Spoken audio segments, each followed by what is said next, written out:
Assalamualaikum warahmatullahi wabarakatuh. Perkenalkan, nama saya Junifa Putri dengan NIM 5012000521, mata kuliah Perekonomian Indonesia. Di sini saya akan mereview hasil jurnal yang saya pilih pada tugas sebelumnya. Yang pertama itu batubara PS energi terbarukan, optimalisasi sektor kelistrikan Indonesia dengan biaya terendah.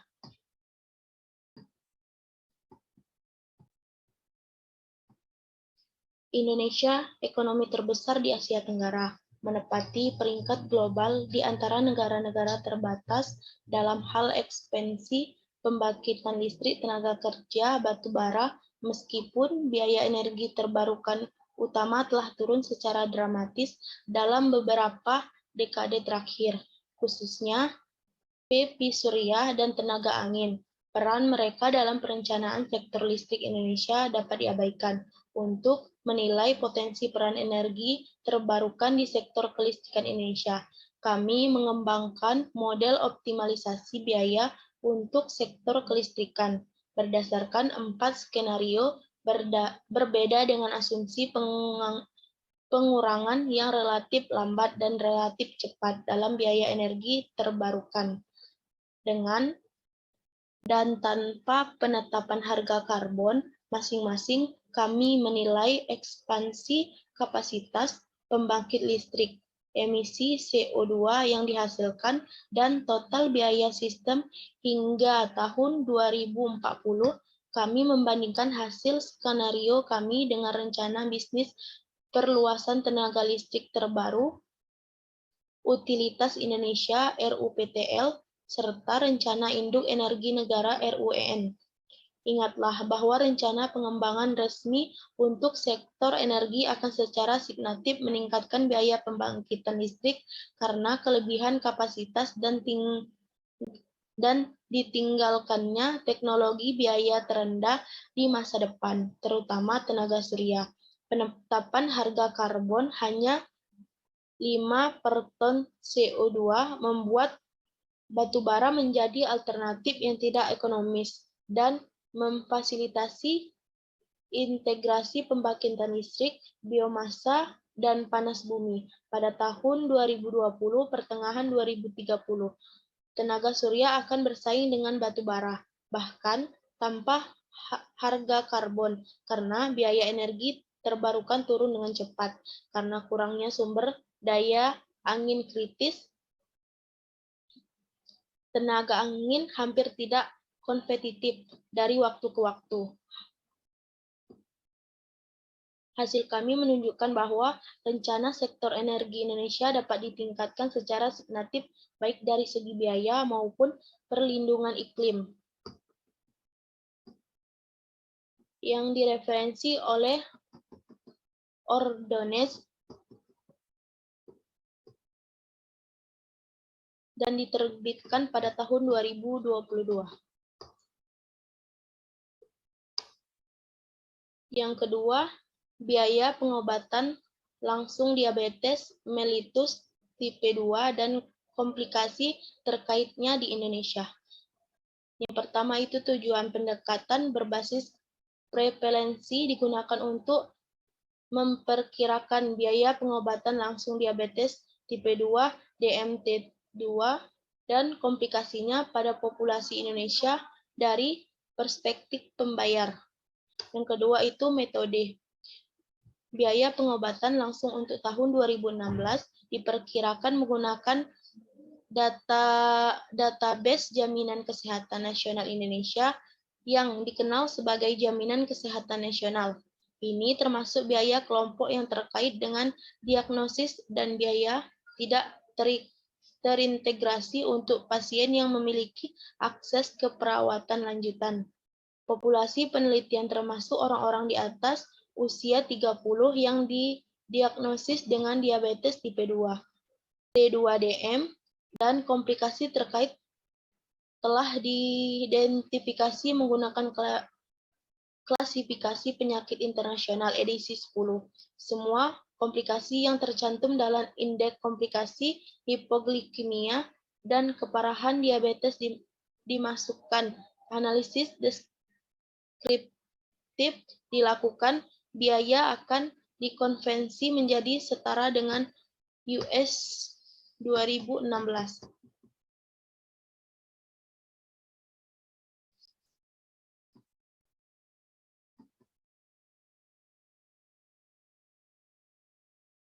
Hasil dari 18,9 juta peserta NHI dengan akses ke perawatan sekunder dan tersier, 204%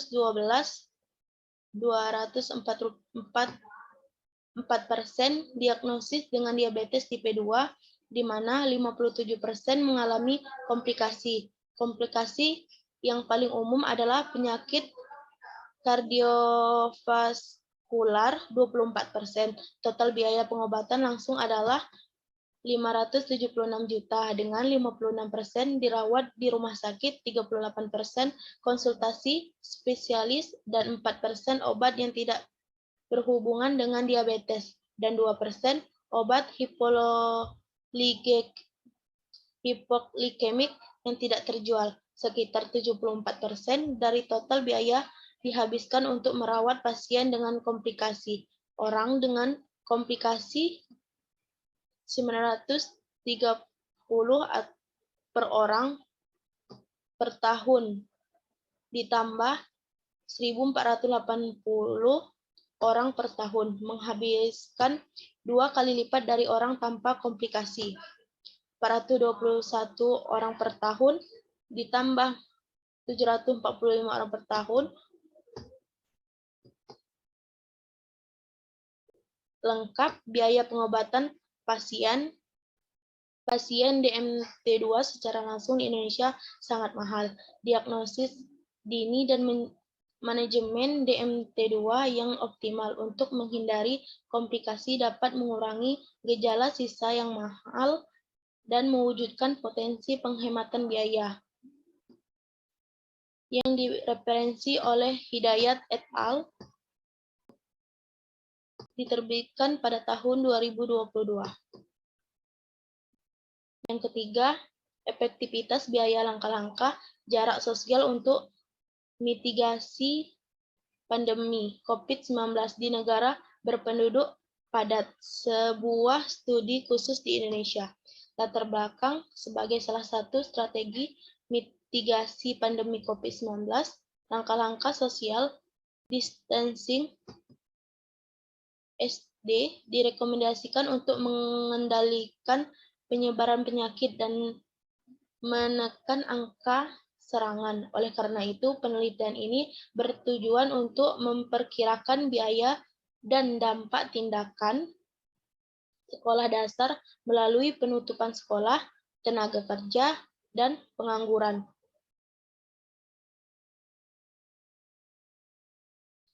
Tenaga kerja dan pengurangan kontak masyarakat untuk mitigasi pandemi COVID-19 atau COVID-19 di Indonesia. Metode 2 skenario mitigasi SD selama 1 bulan dan SD berkelanjutan dibandingkan dengan baseline tanpa intervensi. Model kompartemen Substable Exposure Record atau SEIR yang dimodifikasi yang memperhitungkan penyebaran penyakit selama periode latin diterapkan dengan mempertimbangkan cakrawala waktu 1 tahun, biaya perawatan kesehatan, penutupan sekolah, dan hilangnya produktivitas karena penyakit dan investasi dianggap untuk perkirakan total biaya pandemi di antara semua skenario. Hasil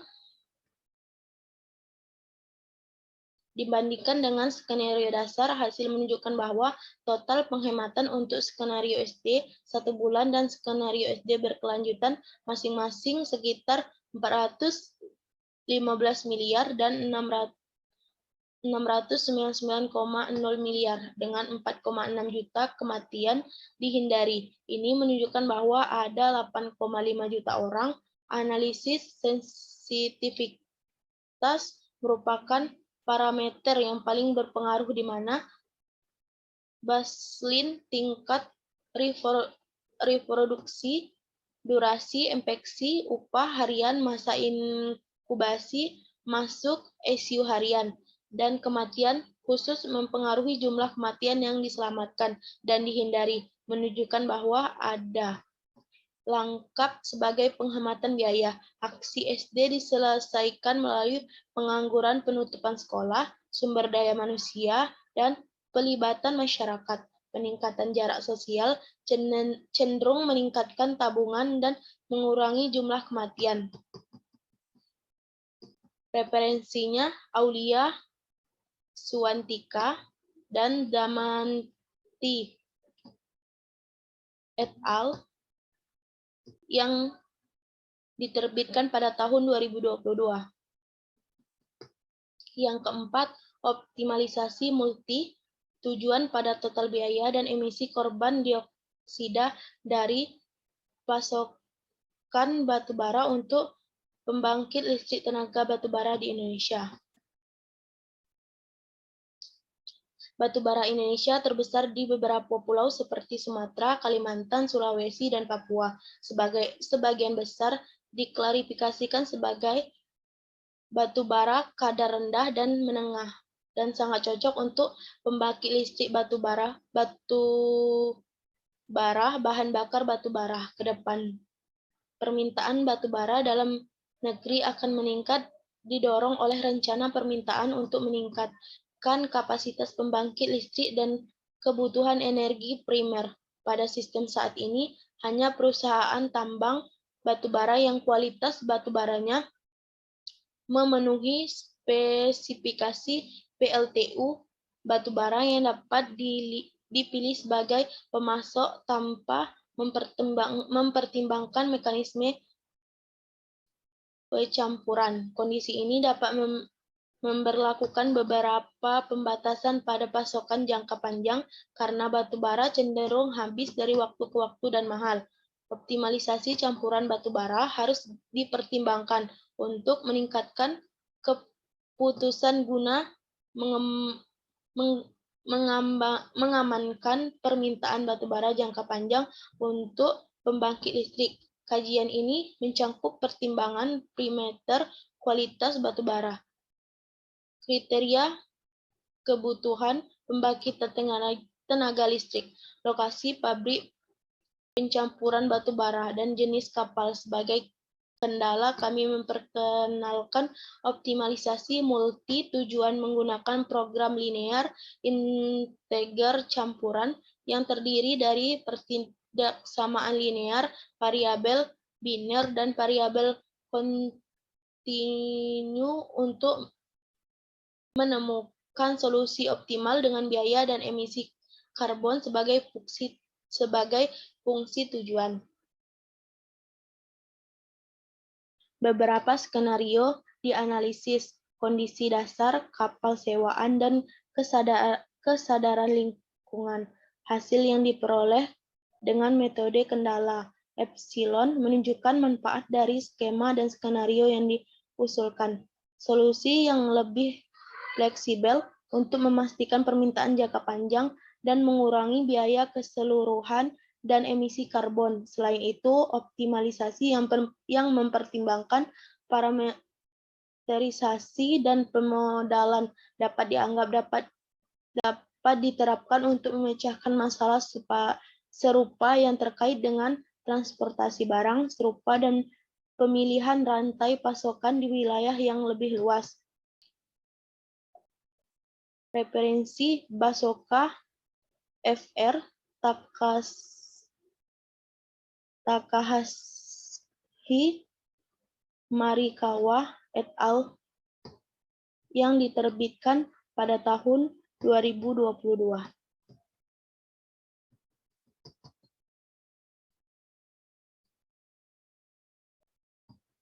Selanjutnya,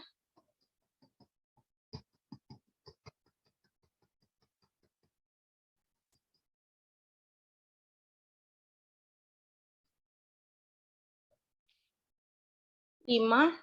Trade-off biaya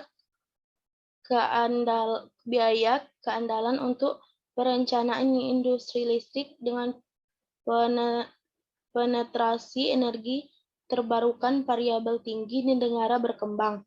Studi khusus jaringan Jawa, Bali, Indonesia. Industri tenaga kerja listrik di negara berkembang menghadapi tantangan khusus dalam menyediakan tenaga listrik yang terjangkau, berkelanjutan, dan aman bagi lingkungan, mengingat permintaan yang terus meningkat dan sumber daya keuangan yang terbatas, sementara keadaan pasokan seringkali buruk, dan pengurangan emisi diberi prioritas yang lebih rendah. Matahari dan angin sekarang menjadi salah satu opsi pasokan termurah tetapi sangat bervariasi. Studi kami berusaha untuk menunjukkan nilai potensi dari standar keadaan trade-off untuk energi terbarukan yang lebih tinggi dan biaya industri yang lebih rendah dalam perencanaan pembangkitan masa depan. Kami menggunakan alat perencanaan perluasan kapasitas berbasis program evolusioner open source atau NEMO untuk menyelesaikan campuran pembangkitan biaya terendah untuk jaringan Java Bali Indonesia pada tahun 2030. Kami secara eksplisit memeriksa dampak biaya dan emisi dari target keandalan energi 0,005% dikurang 5% yang belum terlayani. USA dimodalkan sebagai kendala optimasi keras dan harga penalti pada USA dalam fungsi biaya. Hasil kami menunjukkan bahwa target yang tidak dapat diandalkan dapat meningkatkan penetrasi matahari dan angin, mengurangi emisi CO2, mengurangi biaya industri. Dua metode yang mengambungkan hasil yang serupa, tetapi penetapan harga USA memiliki beberapa keunggulan dibandingkan mengoptimalkan pengaturan hard constraint. Sementara itu, dampak negatif pada konsumen perlu dipertimbangkan secara hati-hati. Penelitian ini menunjukkan potensi hasil dan emisi dari target yang kami hasilkan tidak mungkin realitas dalam pengembangan. Yang direvisi oleh Tanoto et al. Yang diterbitkan pada tahun 2021. Yang keenam, kinerja efisiensi biaya Bank Indonesia selama periode pemulihan, analisis stochastic frontier. Studi ini mengkaji efisiensi biaya Bank Umum Indonesia selama periode 2002-2010. Periode ini mengkaji masa pemulihan setelah krisis keuangan Asia pada tahun 1997 sampai 1998 dan program restruksi dan rekapitalisasi bank pasca tahun 1997 sampai 2001. Analisis garis batas stokastik digunakan untuk memperkirakan efisiensi biaya bank menggunakan metode Basic Soli 1992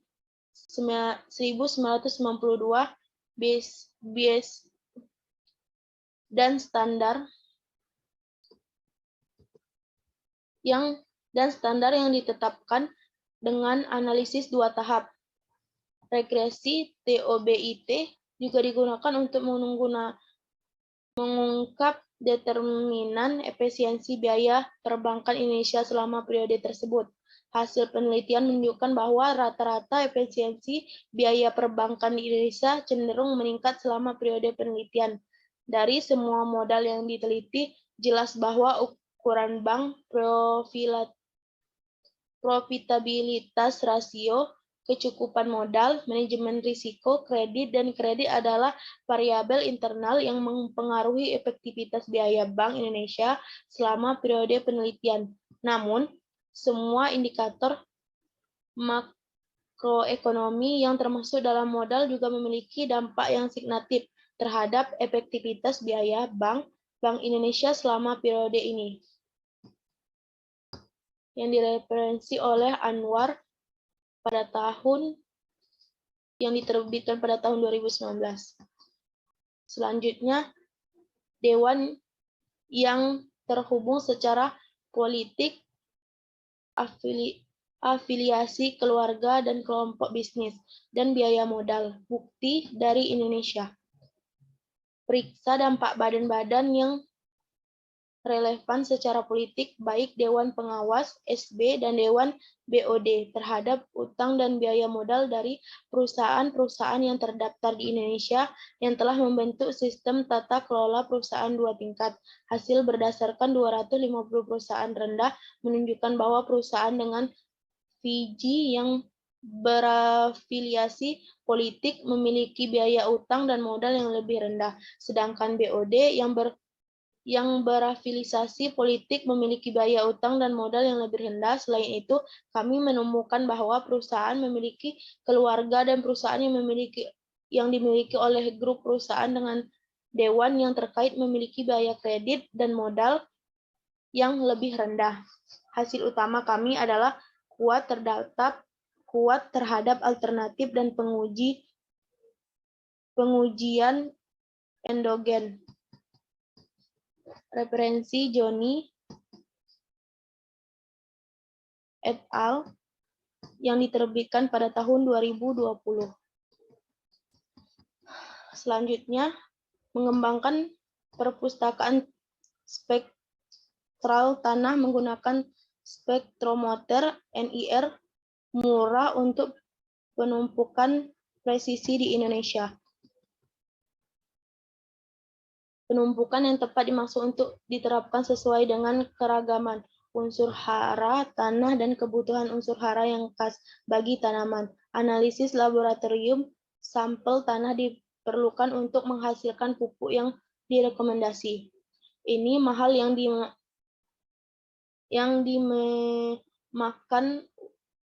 memakan waktu dan membutuhkan penggunaan ekstrak kimia.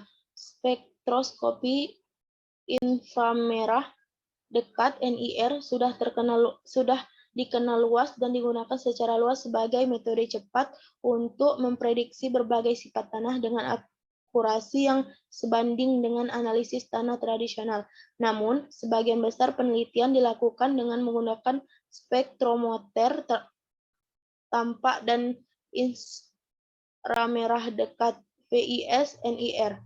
Tingkat laboratorium untuk memprediksi sifat tanah tertentu. Tujuan dari penelitian ini adalah untuk mengurangi efektivitas spektrometer mini NIR Neospectra yang beroperasi pada rentang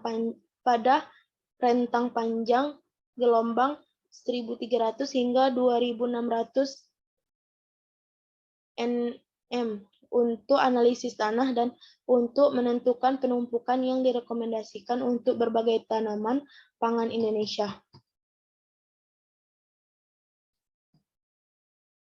Prediksi dari modal kategorikal tersebut digunakan sebagai masukan untuk persamaan MB dan memberikan rekomendasi pupuk untuk berbagai tanaman di Indonesia, terutama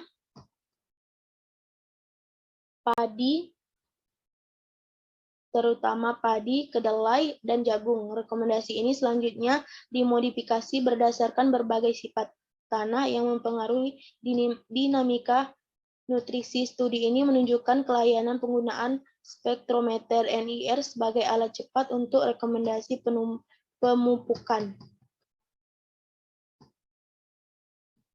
Yang direferensi oleh Wartini, NG, et al. Yang diterbitkan pada tahun 2020. Yang ke-9, Prioritas berdasarkan biaya manfaat tindakan konservasi orang hutan di Kalimantan, Indonesia. Diperkirakan 20 hingga 30 juta dihabiskan setiap tahun oleh pemerintah dan organisasi non-pemerintah untuk melindungi orang hutan Kalimantan. Namun, analisis populasi baru-baru ini menunjukkan bahwa upaya ini gagal mengurangi hilangnya spesies. Tujuan utama Rencana Aksi Nasional Konservasi Orang Hutan Indonesia adalah untuk memperkuat perlindungan di tempat sebagai kegiatan penting untuk memastikan kelangsungan hidup orang hutan di habitat aslinya. Makalah ini merangkum investasi saat ini dalam kegiatan konvensi dan mengurangi alokasi pendanaan strategi untuk upaya konservasi di masa depan. Kami kemudian menggunakan model pendekatan dan distribusi populasi terbaru dan laporan yang mendokumentasi efektivitas strategi konservasi spesial untuk menghitung tren populasi dan tanpa investasi. Selidik masalah dan kinerja program menggunakan alat alokasi sumber daya akses terbuka biaya rendah, kemudian memberikan rekomendasi untuk alokasi strategi dan konservasi untuk program masa depan untuk memastikan efektivitas maksimum. Yang direferensi oleh Courtney yang diterbitkan pada tahun 2019.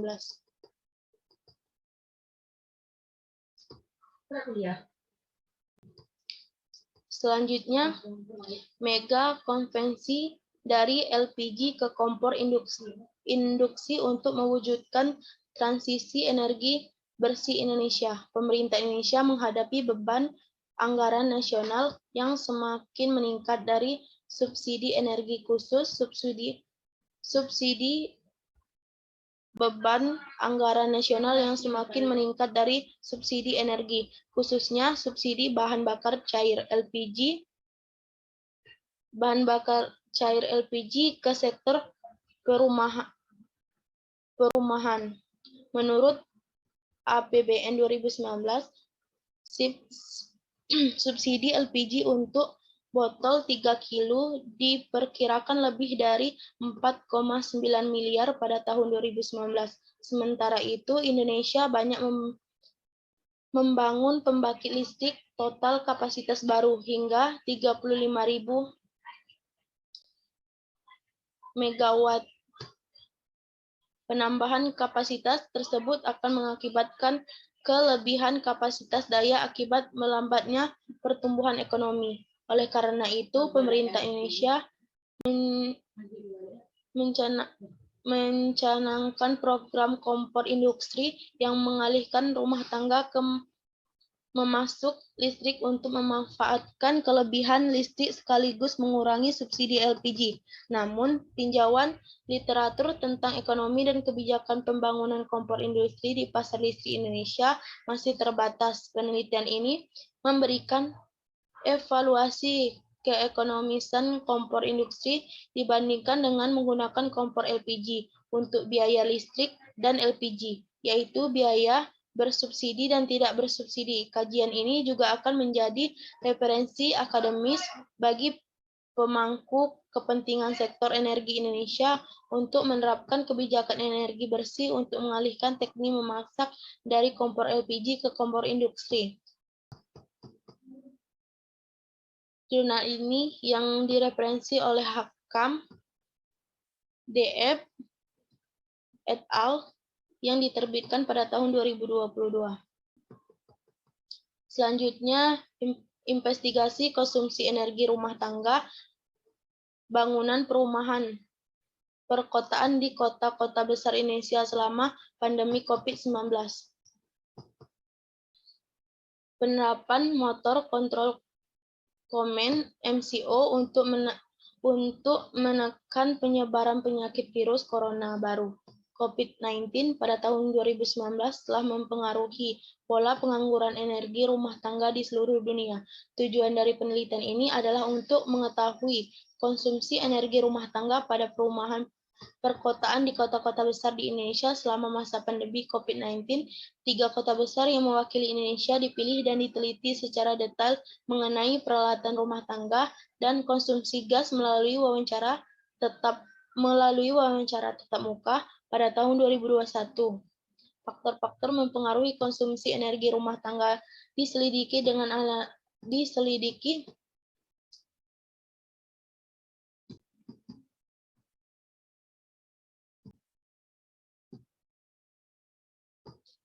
perbedaan ini terutama disebabkan oleh penggunaan AC dan memasak. Analisis statistik jelas menunjukkan bahwa peningkatan pendapatan rumah tangga dari rumah ke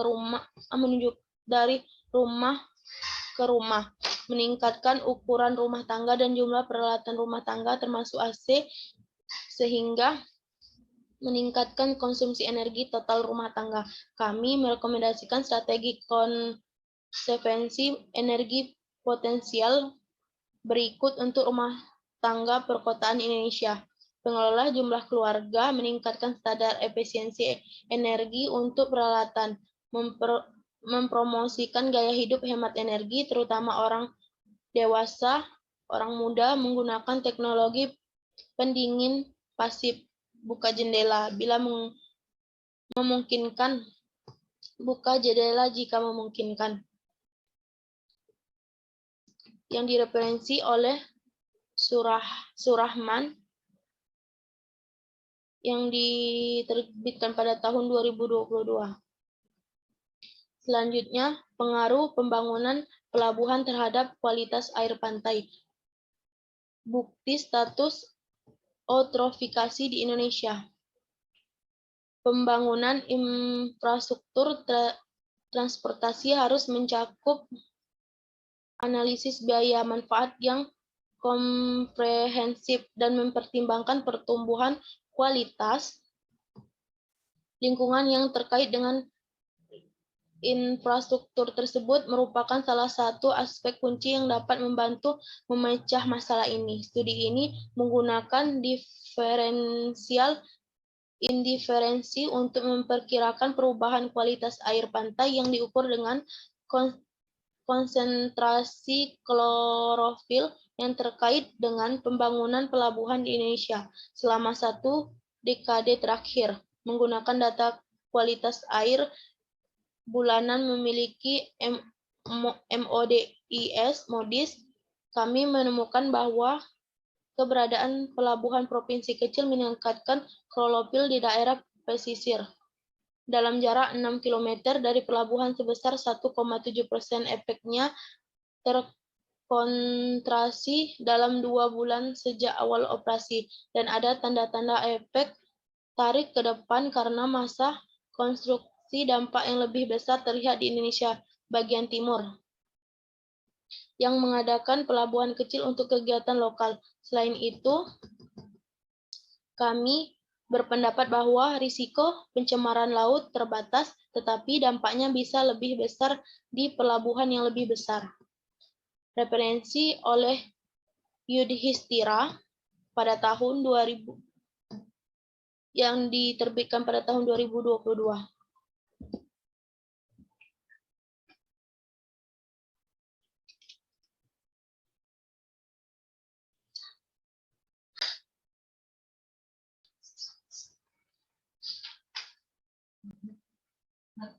Selanjutnya,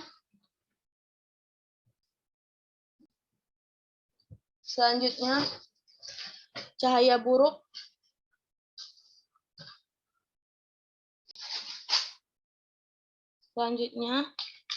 Cahaya buruk, jalan buruk, atau nasib buruk. Kaitan penerangan jalan dan kualitas permukaan jalan terhadap tingkat keparahan kecelakaan lalu lintas di Indonesia.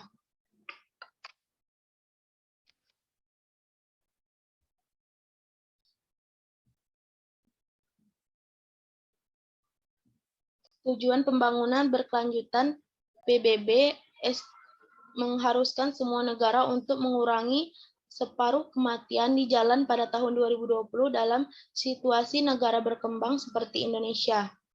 Pemerintah percaya bahwa menyediakan lampu jalan dan meningkatkan kualitas jalan dapat meminimalkan keseriusan kecelakaan di jalan. Permukaan air dengan menggunakan data kecelakaan lalu lintas dari Pusat Pengadilan Lalu Lintas Kepolisian Indonesia dan metode regresi binomial negatif. Kami menunjukkan bahwa perbaikan lampu jalan dan permukaan berhubungan dengan penutupan kematian jalan sebesar 4,2% dan 3,4% masing-masing. Perbaikan lampu jalan dan permukaan jalan juga dikaitkan dengan penurunan kematian di jalan. Mengingat perkiraan dan struktur biaya, kami menemukan bahwa dengan biaya yang sama, potensi efektivitas biaya perbaikan lampu jalan setidaknya 3 kali lebih besar daripada perbaikan permukaan jalan. Yang direferensi oleh Sari et al. Dan diterbitkan pada tahun 2021. Selanjutnya, faktor penentu penggunaan sumber perjalanan, studi khusus sumber perjalanan di Bandung, Indonesia. Dengan munculnya sumber perjalanan berbasis mobil dan sumber perjalanan berbasis sepeda, layanan transportasi telah berubah secara signifikan selama dekade terakhir. Di negara berkembang seperti Indonesia, di mana sistem bus dan kereta api belum berkembang, sumber perjalanan memiliki dampak yang signifikan terhadap para transit dan sarana transportasi lainnya. Situasi ini menimbulkan pertanyaan apakah ride sourcing dapat menggerogoti peran angkutan umum di Indonesia, khususnya Bandung. Oleh karena itu, tujuan kami adalah untuk mengetahui faktor-faktor yang mempengaruhi penggunaan ride sourcing di Bandung. Kami menggunakan survei untuk mengumpulkan tanggapan dari pengguna sumber daya perjalanan. Seperti yang diharapkan, biaya dan waktu perjalanan memiliki dampak negatif, tetapi latensi tidak penting. Semua variabel sosio-demografis kecuali kepemilikan rumah tidak penting. Konfirmasikan bahwa CBRS dan MBRS memiliki efek alternatif terhadap para transit yang ada di Bandung, Indonesia. Akhirnya, kami mengusulkan beberapa pedoman tentang berkelanjutan layanan paran transit saat ini dengan sumber perjalanan. Referensi Balgiawan, VF, yang diterbitkan pada tahun 2022. Selanjutnya, jalannya mimpi yang hancur, harapan dan kenyataan hidup perawat Indonesia sebagai care worker di Jepang. Latar belakang terlepas dari kontribusi perawat internasional terhadap layanan kesehatan negara tujuan, perawat imigrasi tidak selalu bekerja karena kemampuan mereka. Mengirim perawat sebagai perawat di Jepang dapat melanggar kebijakan migrasi internasional tenaga kesehatan Indonesia yang mempromosikan sirkulasi otak. Kajian tentang kehidupan dan pengalaman kerja perawat Indonesia di Jepang memberikan wawasan tentang tahapan perjalanan imigrasi di negara tuan rumah. Target tujuan dari penelitian ini adalah untuk menjelaskan kisah dan pengalaman seorang perawat imigran Indonesia yang bekerja sebagai caregiver di fasilitas perawatan Jepang. Metode, deskripsi kualitatif digunakan dan sampel target 18 perawat Indonesia berpartisipasi dalam penelitian ini. Wawancara semi terstruktur dilakukan dengan peserta yang bekerja di fasilitas perawatan jangka panjang di tempat prefektur di Jepang. Data dianalisis menggunakan analisis ini dengan software. Hasil 3 tema penting muncul dari analisis data: mimpi yang hancur, bertahan dalam pertempuran, lingkungan yang mendukung. 3 tema tersebut membahas beberapa peserta yang tidak terpenuhi pengalaman mereka sebagai pengasuh imigran dan dukungan yang mereka terima dari lingkungan kerja mereka. Perawat Indonesia dalam penelitian ini yang pindah ke fasilitas perawatan Jepang dan bekerja sebagai pengasuh kecewa karena dia tidak memenuhi harapannya, tetapi dia tertantang dengan dukungan orang-orang di fasilitas dan tempat kerja. Mampu mengatasi perawat internasional dengan latar belakang pendidikan keperawatan harus diberi kesempatan untuk berkembang secara profesional. Yang direferensi oleh Effendi et al. Dan diterbitkan pada tahun 2022. Selanjutnya, kaitan antara desentralisasi fiskal dan kemiskinan. Bukti dari Indonesia. Tujuan dari makalah ini adalah untuk memperjelas hubungan antara desentralisasi dan kemiskinan menggunakan data desentralisasi Indonesia dari tahun 2021 hingga tahun 2018. Melalui estimasi data funnel, buku putih ini menghindari potensi masalah endogen antara variabel yang diminta dan memperkirakan dampak variabel yang penting secara wajar. Hasil ini memberikan bukti kuat bahwa pelaksanaan desentralisasi fiskal Indonesia telah memberikan kontribusi terhadap hasil pengentasan kemiskinan. Selain itu, pemerintah pusat mengusulkan serangkaian tindakan berdasarkan hasil estimasi untuk mengatasi hubungan non-linear antara desentralisasi dan kemiskinan. Referensi Siburian ME diterbitkan pada tahun 2022.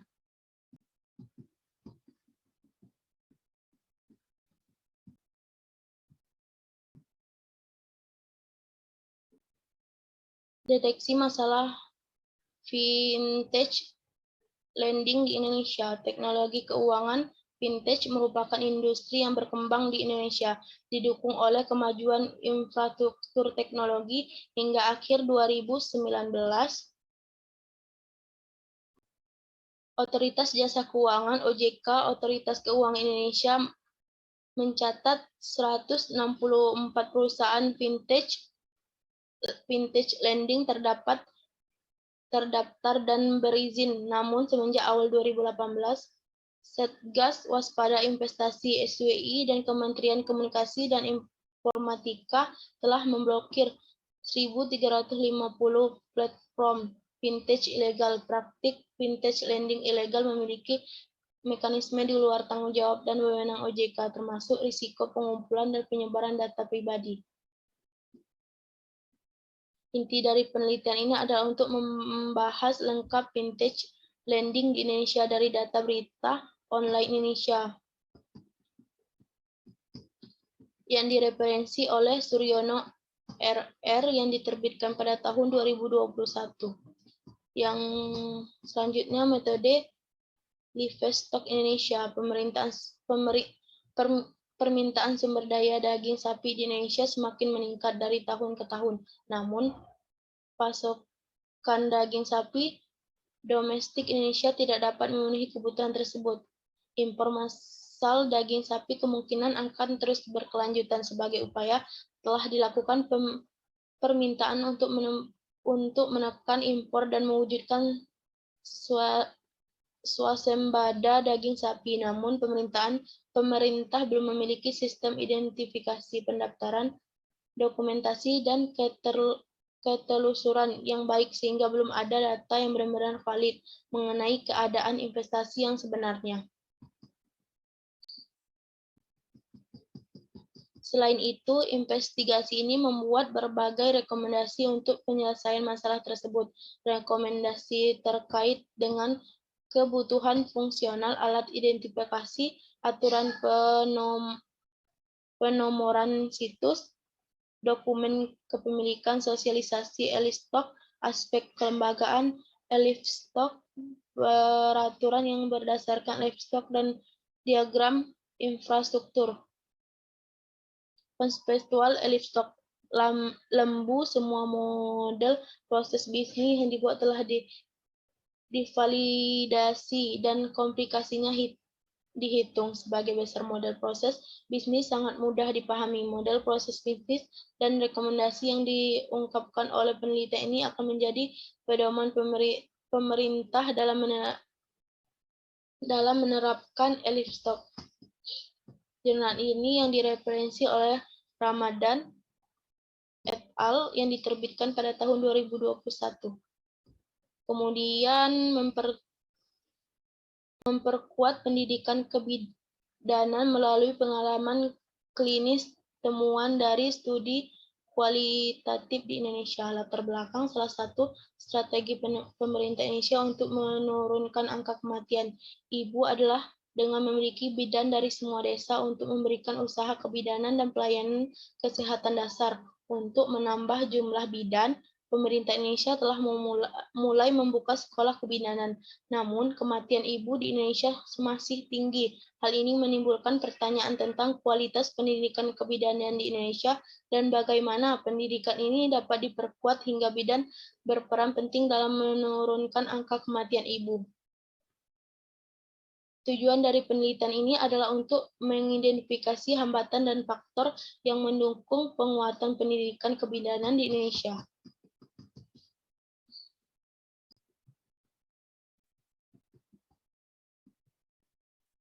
Studi ini menyoroti hambatan untuk mempersiapkan siswa kebidanan untuk memperoleh pengetahuan dan keterampilan kebidanan yang tepat selama penetapan klinis. Pengalaman klinis yang berkualitas meningkatkan pengetahuan dan keterampilan mahasiswa untuk memenuhi perannya sebagai bidan dan berkontribusi dalam memperkuat pendidikan kebidanan Indonesia, yang direferensi oleh Adnani et al. Yang diterbitkan pada tahun 2022. Selanjutnya, implikasi penetapan harga yang tergantung pada negara untuk analisis kebijakan berbasis model DSGE di Indonesia. Masalah ini menggunakan stage dependent fencing untuk membuat model small open comment dynamic stochastic general equilibrium untuk Indonesia dan mengkaji dampaknya terhadap analisis kebijakan. Dapat dilihat bahwa fluktuasi margin revisi harga yang besar di bawah SDP memiliki sedikit pengaruh pada ANOVA yang dihasilkan model dan respon. Berdasarkan model DSGE yang dilakukan tanpa karakteristik margin yang kaya ini dapat menyebabkan pernyataan kebijakan yang tidak akurat. Secara khusus, model SDP dalam menghadapi pandemi COVID-19 membutuhkan tingkat pengelolaan moneter yang lebih tinggi daripada yang ditentukan oleh model penetapan harga tergantung waktu TDP yang direferensi oleh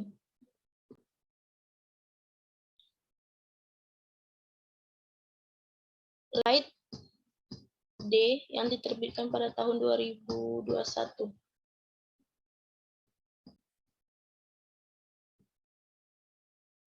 Baiklah, mungkin hanya ini yang dapat saya sampaikan. Wassalamualaikum warahmatullahi wabarakatuh.